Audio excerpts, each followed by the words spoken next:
Hey, fellow bipeds, bipod? No, biped, not bipod. What's a bipod?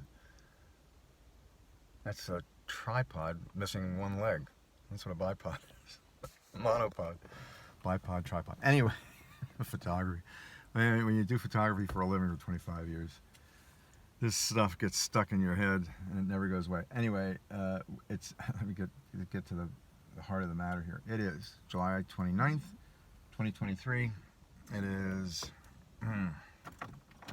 it is about 8 o'clock in the morning, Eastern Standard Time, southeastern Pennsylvania, Coatesville Airport, and I'm at the corporate center right next to the airport. There's a huge tract of land here that's over 100 acres, and this is the first time since I've been out here that I've seen it planted with a cash crop.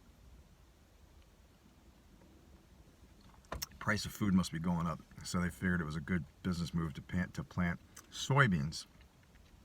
And it's amazing to watch this crop come up, man. It's started off as these rows of tiny little sprouts, and that was about 2 months ago. So it's almost August, so it was like middle of May, something like that. They planted this crop, I think.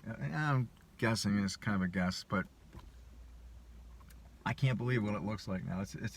It's a wondrous thing to me to see the resilience of the human being, the human species. And there's so many problems with our species, especially in the male gender. It's just awful. The violence that is specific and endemic to the male gender. It's crazy. This one good friend of mine, a guy, he calls me a sexist for saying that. Well, I told him, I said, well, take a look at the prisons, you dumb shit. Just take a look at the prisons and see the difference in the ratio of men and women that are incarcerated for violent crimes. It's not even close. It's well over 10 to 1. I think it's closer to 15 or 20 to 1, the number of men. And it's obvious through their behavior. All you have to do is observe. You don't have to deduce. All you have to do is observe. I steal most of my lines from movies that I like, and that line is from a movie. And I'll even tell you what it is. This movie I've rediscovered after so many years of being an Alfred Hitchcock fan. But being an Alfred Hitchcock fan is a double-edged sword. And here I go off on a tangent, but I'll just say it real quick. His movies, North by Northwest, I've come to realize is one of the most amazing movies ever made, especially with those scenes on Mount Rushmore. But even with that, all the writing and the cool innuendos and subtle things that happen through acting, through Cary Grant and Eve Marie Saint. And then there was this other guy. The old dude that was starred in the television show Topper is in that movie. I can't remember what he is, but he's a government agent, and I think his acting is superb too. A lot of really good acting in that movie. Oh, James Mason, my God, and Martin Landau. But Cary Grant, I mean, he should have been considered for an Oscar in that movie, in my opinion. But he's so lighthearted in his acting, and he'll look for, something ironic or humorous or sarcastic to say, and he pulls it off perfectly. His stage presence, there's actors that are like Paul Newman that are on the same level as him. I don't think Paul Newman ever got an Oscar either. For The Verdict, how does he not get the Oscar for that performance? But anyway, so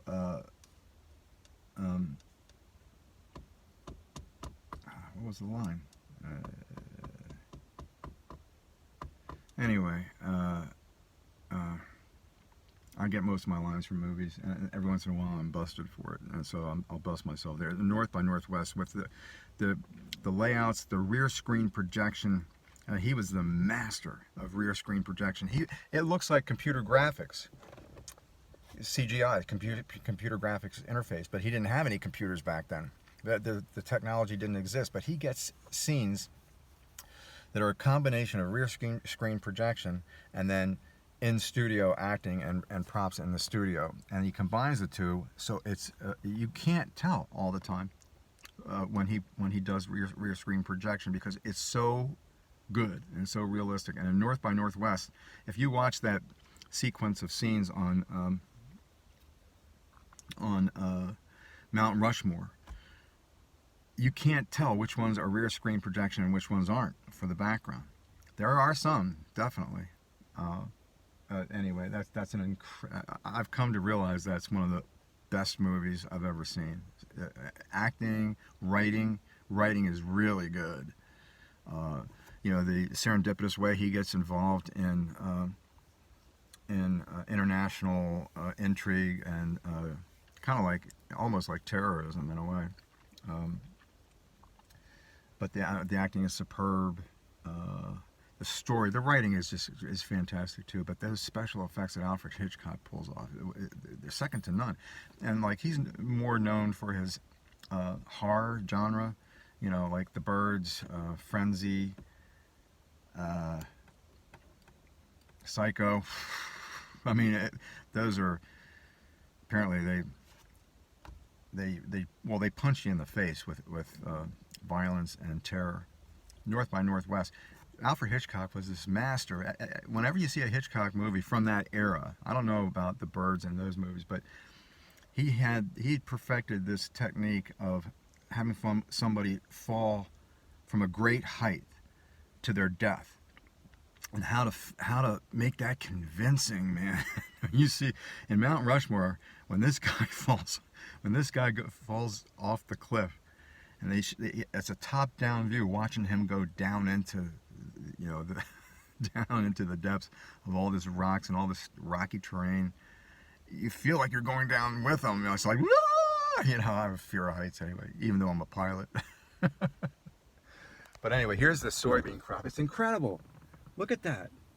Look at how it's come up. It loves, obviously, a lot of crops that love rain do well in southeastern Pennsylvania because we've gotten a lot of rain.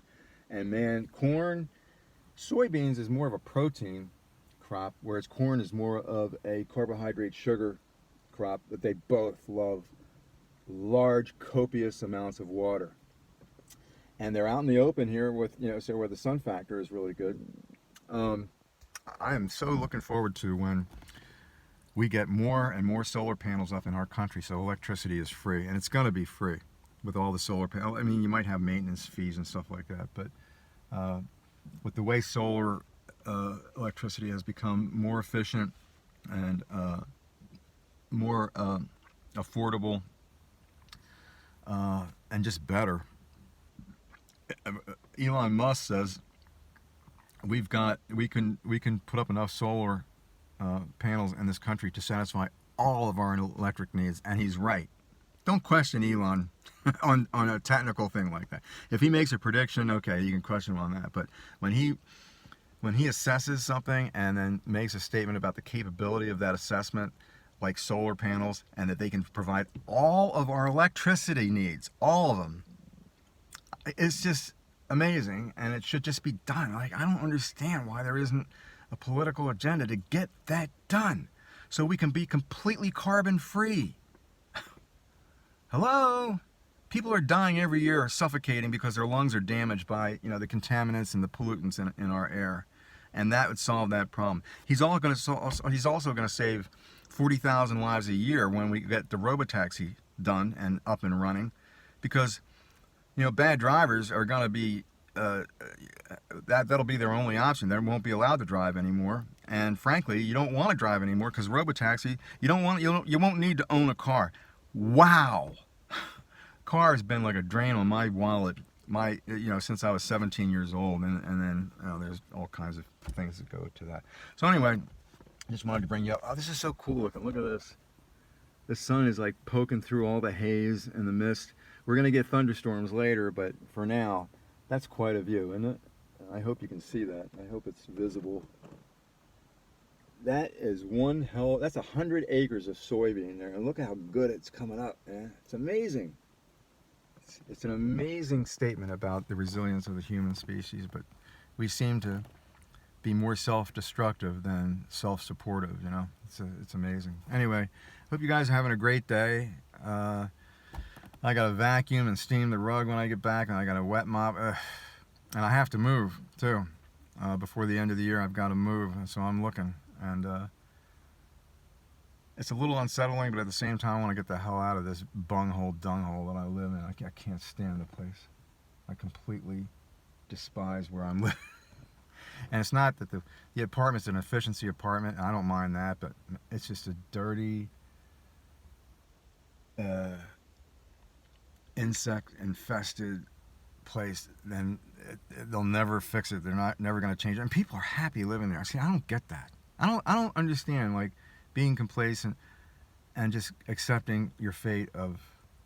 I mean, I'll take chances. I'll gamble money to try to get enough money to move the hell out of there. You know, that's what I want to do. I have enough money to move out of there now, but I wanted to. I wanted more, and that's not.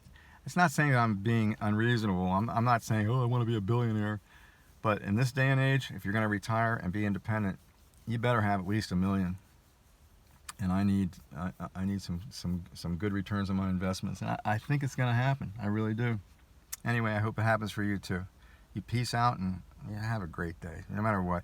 A friend of mine tells me she's calling me every week now because she wants to make sure I'm okay. I'm 72, and if I croak, the dog's in trouble. So she's calling me every week, and she keeps reminding me to smile. I make other people smile. I'm really good at that, and laugh. But I don't have too much to smile about regarding my own life, unfortunately. That's just the way things are sometimes, What are you going to do? Peace out, y'all. And I really do hope you have an interesting and fun day. Peace.